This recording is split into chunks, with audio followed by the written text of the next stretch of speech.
The radio hisses. Bandits high, 12 o'clock. 40 Focke-Wulf 190s circle like predators above the formation. 3 P-47 Thunderbolts below. No support for 200 miles. The lead pilot's hands move not to the stick and throttle, but to a small notebook strapped to his knee. Numbers fill the page, closure rates, energy states, attack angles. His wingmen watch in disbelief as he calculates while death dives toward them. They called him the mathematics professor. Said his head was full of equations instead of instinct. But in 60 seconds, 10 of Germany's finest aces will be falling through the autumn sky, victims not of superior firepower, but of pure geometry made lethal. If you're enjoying this deep dive into the story, hit the subscribe button and let us know in the comments from where in the world you are watching from today. October 1943. The air war over Germany is mathematics written in blood. Every mission is calculus. Fuel versus range, altitude versus speed, formation integrity versus survival. The 8th Air Force bleeds bombers daily. Fighter escorts stretch to breaking points, weaving protective shells around the lumbering fortresses. Energy states determine life and death. Make the wrong calculation and you die. Make the right one and someone else does. The 56th Fighter Group operates from Halesworth, a muddy English airfield carved from Suffolk farmland. P-47 Thunderbolts squat in revetments, their massive radial engines cold and silent in the pre-dawn dark. These are not nimble fighters. They are flying anvils, built for punishment, not performance. 7 tons of aircraft and ammunition hurled through the sky by 2,000 horsepower of raw American engineering. The pilots call them jugs. The name fits. Ground crews work by flashlight, checking oil levels, arming guns, loading ammunition belts. 8.50 caliber machine guns per aircraft for 125 rounds per gun. The mathematics is simple. Fire for 20 seconds and you're done. Every trigger pull must count. Inside the ready room, pilots huddle around briefing boards. The target is deep, Schweinfurt, the ball-bearing capital of the Reich. Expected enemy opposition, severe. Expected losses, acceptable. That word does heavy lifting in wartime English. Captain Harold Dutch Zimmerman sits in the back, notebook open, pencil moving across graph paper. He's 24 years old, thin face, wire-rimmed glasses that fog in the humid air. His hands are ink-stained, precise, an engineer's hands, not a fighter pilot's. He listens to the briefing but rarely looks up. His mind is elsewhere, calculating approach vectors, turn radii, energy conservation formulas. Numbers don't lie. Numbers don't panic. Numbers, properly applied, keep you alive. His squadron mates watch him with mixture of amusement and suspicion. 6 months in combat, and Dutch has logged 43 missions without a confirmed kill. Not because he's a poor shot. His gunnery scores are the highest in the group. Not because he lacks courage. He's never aborted a mission or hung back from a fight. He simply thinks too much, calculates too long. By the time he's worked out the optimal firing solution, the target has escaped or someone else has claimed it. They call him Professor behind his back. Some say it with affection. Dutch is liked, respected for his quiet competence. Others say it with frustration. In a squadron full of aggressive 20-somethings, his methodical approach seems out of place. Fighter pilots are supposed to be instinctive, reactive, quick on the trigger. Dutch is none of these things. He analyzes. The briefing officer outlines the route. Up through the channel, across the Low Countries, into the heart of German airspace. The Thunderbolts will escort the bombers to the target, engage enemy fighters, provide cover during the bomb run. Standard procedure. Standard risks. The Luftwaffe will come up in force, experienced pilots flying advanced aircraft. The math is not encouraging. If you want more such stories, like and subscribe so these heroes aren't forgotten. Harold Zimmerman grew up in Cincinnati, Ohio. His father owned a small engineering firm that designed municipal water systems. His mother taught mathematics at the local high school. The house smelled of blueprint paper and chalk dust. Dutch was the youngest of 3 children, quiet where his brothers were boisterous, methodical where they were spontaneous. He built model airplanes with slide rule precision, calculating wing loading and thrust ratios before cutting balsa wood. In high school, he excelled in mathematics and physics. His teachers encouraged him to pursue engineering, but Dutch was fascinated by aviation. Not the romance of flight, that held no appeal. He was drawn to the pure physics of keeping 7,000 pounds of metal airborne through mathematical principles. He enrolled at Ohio State in 1937, studying aeronautical engineering while earning his pilot's license through the civilian pilot training program. When war came, Dutch enlisted in the Army Air Forces. His engineering background made him valuable. The service needed pilots who understood their aircraft systems, who could think beyond simple stick and rudder skills. Primary training in Texas revealed his methodical nature immediately. He soloed in regulation time, flew with mechanical precision, scored well on written examinations. But his instructors noted his tendency to overthink situations, to calculate when he should react. Advanced training brought him to P-47s. The Thunderbolts suited his analytical mind. Complex systems, multiple engine controls, sophisticated tactics required to make the heavy fighter effective. Dutch studied the aircraft manual like scripture, memorizing performance curves, calculating optimal climb rates at different weights. He understood the P-47's strengths and limitations better than pilots with twice his flying time. His first combat missions over Europe were unremarkable. He flew formation, maintained radio discipline, followed orders. When enemy fighters appeared, he engaged methodically, checking his six, managing energy states, conserving ammunition. Other pilots claimed kills while Dutch accumulated flight hours. His flight leader noted his reliability but questioned his aggression. Good wingman, the report read, lacks killer instinct. Dutch didn't see it that way. He saw patterns in aerial combat that others missed. Energy management wasn't just about altitude and airspeed. It was about timing, about coordinated maneuvers that multiplied force through geometric progression. He began filling notebooks with calculations, studying gun camera film, analyzing successful and failed engagements. His squadron mates thought he was overcomplicating simple problems. Dutch believed he was solving the right problems for the first time. By October 1943, the air war over Germany has reached a crisis point. The Luftwaffe is bleeding experienced pilots, but still fields formidable opposition. The remaining German aces are veterans with hundreds of combat hours, men who know their aircraft capabilities intimately. They've adapted their tactics to Allied strengths, learned to exploit weaknesses, developed new techniques for breaking up bomber formations. The problem for American fighter pilots is numerical. German interceptors attack in coordinated waves, using altitude and speed advantages to slash through formations before escorts can react. Individual dogfights are rare. Most engagements are high-speed passing shots, brief moments of firing opportunity before the enemy breaks away. Success requires split-second timing, instinctive reactions, aggressive pursuit. Dutch sees it differently. The chaotic appearance of air combat masks underlying mathematical relationships. Aircraft performance follows predictable curves. Human reaction time is measurable. Attack angles create geometric constraints. If you map these variables properly, combat becomes a problem set with optimal solutions. The challenge is calculating fast enough to matter. He begins testing his theories during routine missions. Small experiments, timing his turns to specific intervals, calculating closure rates during practice intercepts, measuring fuel consumption against various power settings. His data accumulates slowly, carefully.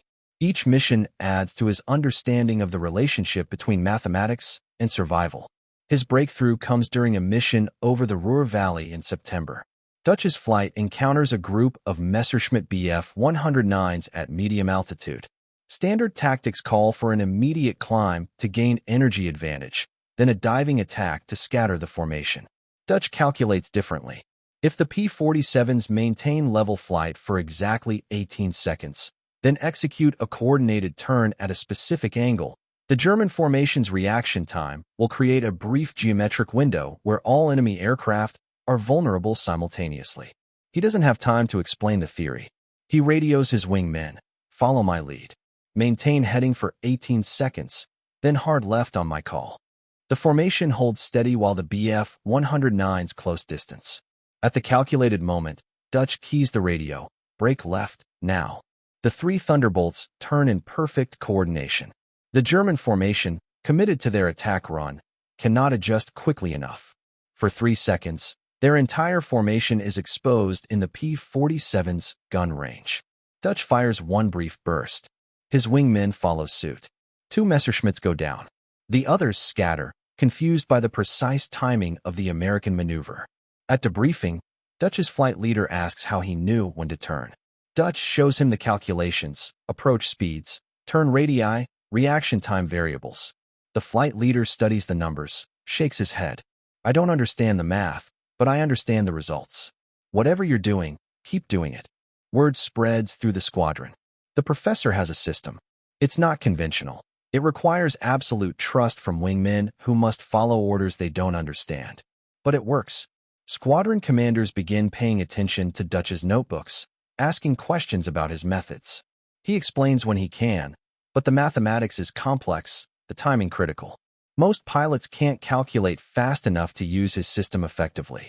But Dutch continues refining his approach. He develops standardized maneuvers based on specific geometric relationships. Each has optimal timing windows, precise coordination requirements.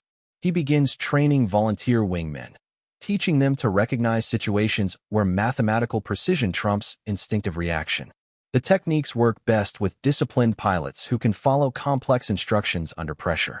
October 12, 1943. The target is Munster, a rail junction deep in western Germany. Intelligence reports expect heavy fighter opposition, multiple Luftwaffe groups vectoring toward the bomber stream from airfields across the region. The 56th Fighter Group will provide close escort for the final approach and bomb run. Expected enemy strength, overwhelming. Expected American casualties, significant. Dutch briefs his flight before takeoff.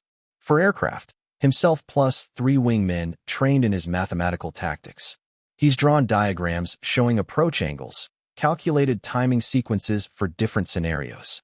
His wingmen study the numbers, memorize the coordination signals. They trust Dutch's system even if they don't fully understand it. They take off at 0730, joining the stream of fighters and bombers climbing toward operational altitude. The formation stretches for miles. B-17 flying fortresses stacked in combat boxes. P-47 escorts weaving above and below. Radio chatter is minimal. Eyes scan empty sky, searching for the glint of enemy canopies, the dark specks that grow into mortal danger. The Luftwaffe hits them over Osnabrück. They come out of the sun, as always, 40 Focke-Wulf 190s diving in coordinated attack waves. The radio explodes with warnings. Bandits high, bandits 12 o'clock, break right, break left.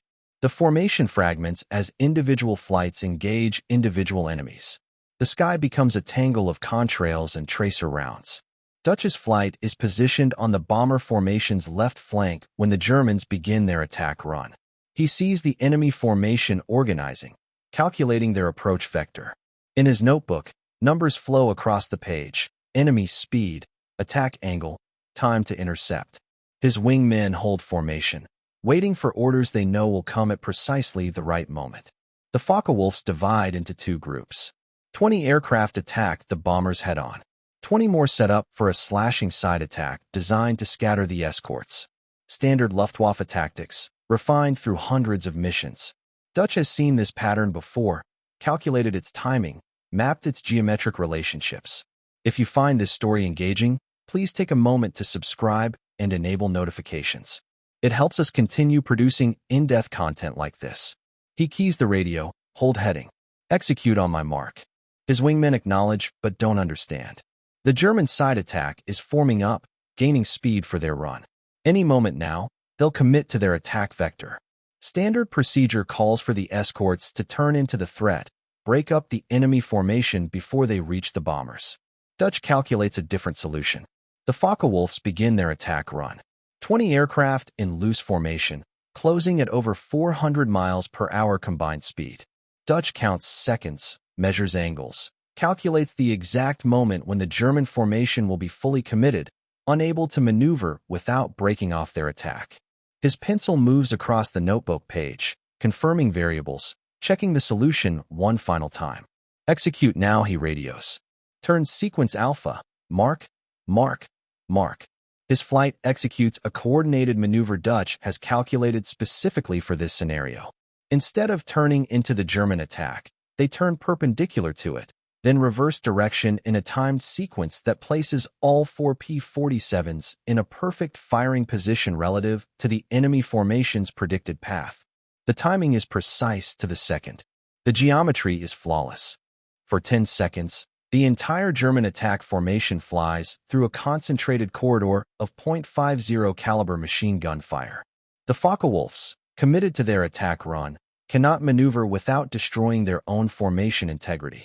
They fly straight through Dutch's calculated killing zone. 8 fighters go down in those 10 seconds. 2 more fall away trailing smoke and coolant, badly damaged. The survivors scatter, their attack broken, their formation destroyed. Dutch's wingmen watch in amazement.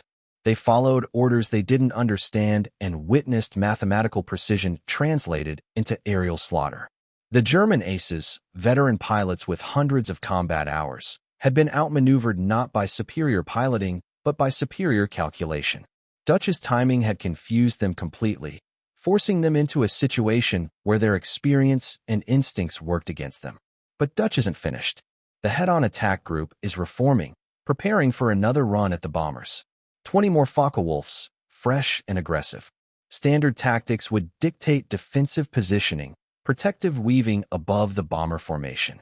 Dutch sees a different solution.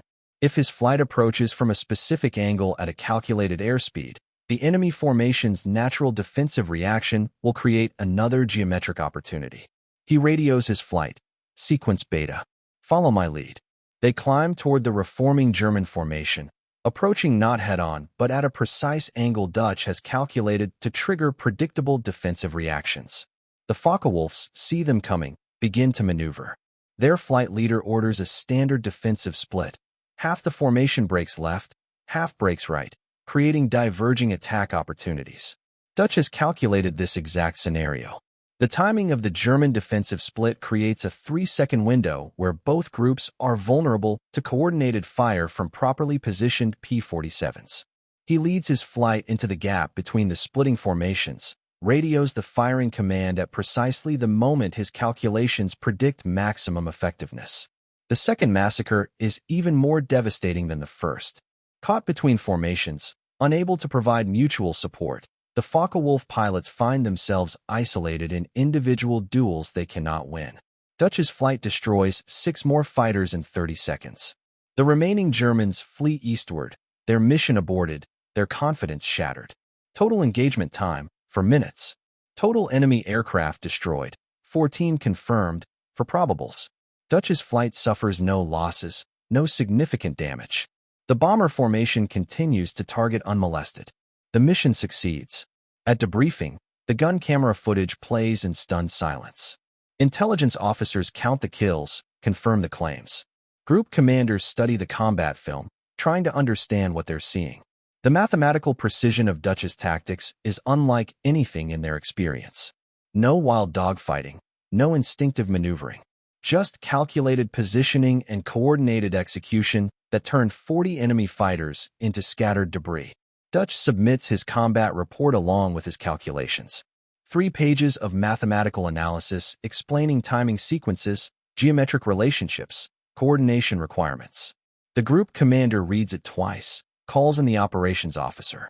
They spread Dutch's diagrams on a table, work through the equations step by step. This is repeatable? The commander asks. Dutch nods. Under specific conditions, with properly trained wingmen, yes, sir. The mathematics is sound. The operations officer studies the numbers, frowns. What if they adapt? Change their tactics? Dutch's answer is simple. Then I calculate new solutions. They can't change physics. Within a week, Dutch is briefing the entire group on mathematical combat tactics. Not every pilot can use his system. It requires analytical thinking under extreme pressure, absolute trust in calculated timing over instinctive reaction. But those who can master the techniques become devastatingly effective. Kill ratios jump. Loss rates drop.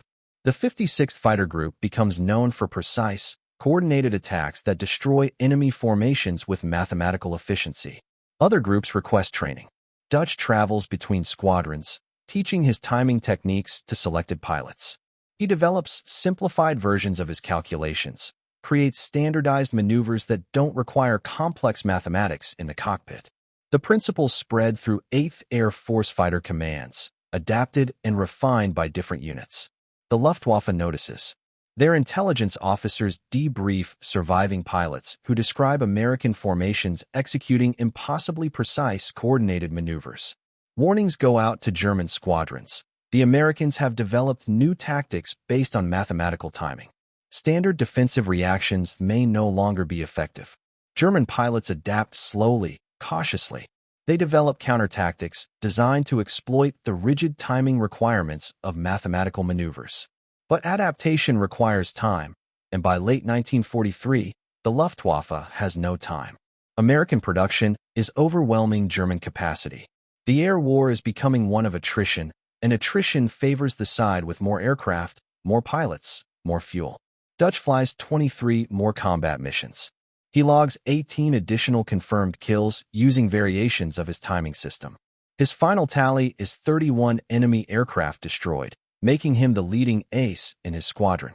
But statistics miss the larger impact. His mathematical approach to aerial combat influences an entire generation of American fighter pilots, changes how the Air Force thinks about tactical coordination, establishes principles that survive long after the war ends. March 1944. Dutch completes his combat tour. He's offered promotion, a staff position developing tactical doctrine. He accepts.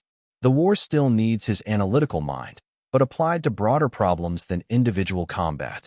He spends the remainder of the conflict analyzing enemy tactics, developing training programs, refining the mathematical principles that made his air-to-air system so effective. After the war, Dutch returns to Ohio, finishes his engineering degree, marries his college sweetheart. He works for Boeing, designing flight control systems for commercial aircraft.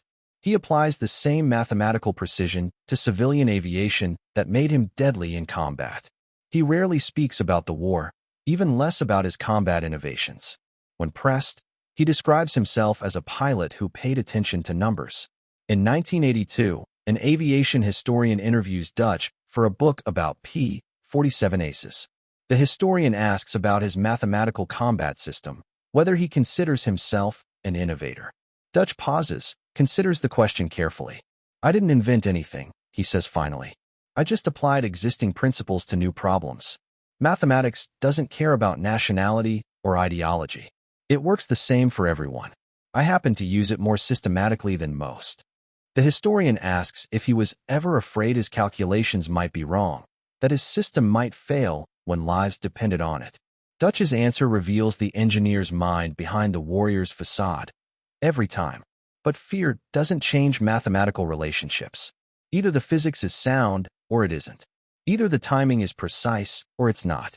You calculate, you execute, you accept the results. The alternative is guessing, and guessing gets people killed. Harold Dutch Zimmerman died in 1994 at age 75. His obituary mentioned his work at Boeing, his service as a World War II fighter ace. It did not mention the mathematical system that revolutionized air-to-air combat, the timing techniques that saved countless bomber crews, the analytical approach that turned 31 individual victories into a tactical doctrine still taught today. His notebooks were donated to the Air Force Historical Research Agency. They sit in climate-controlled storage in Alabama, pages of calculations that transformed mathematics into lethality. Researchers occasionally request them. The handwriting is neat, the diagrams precise, the logic flawless. The numbers tell a story of warfare refined by engineering principles, of human conflict solved through mathematical precision.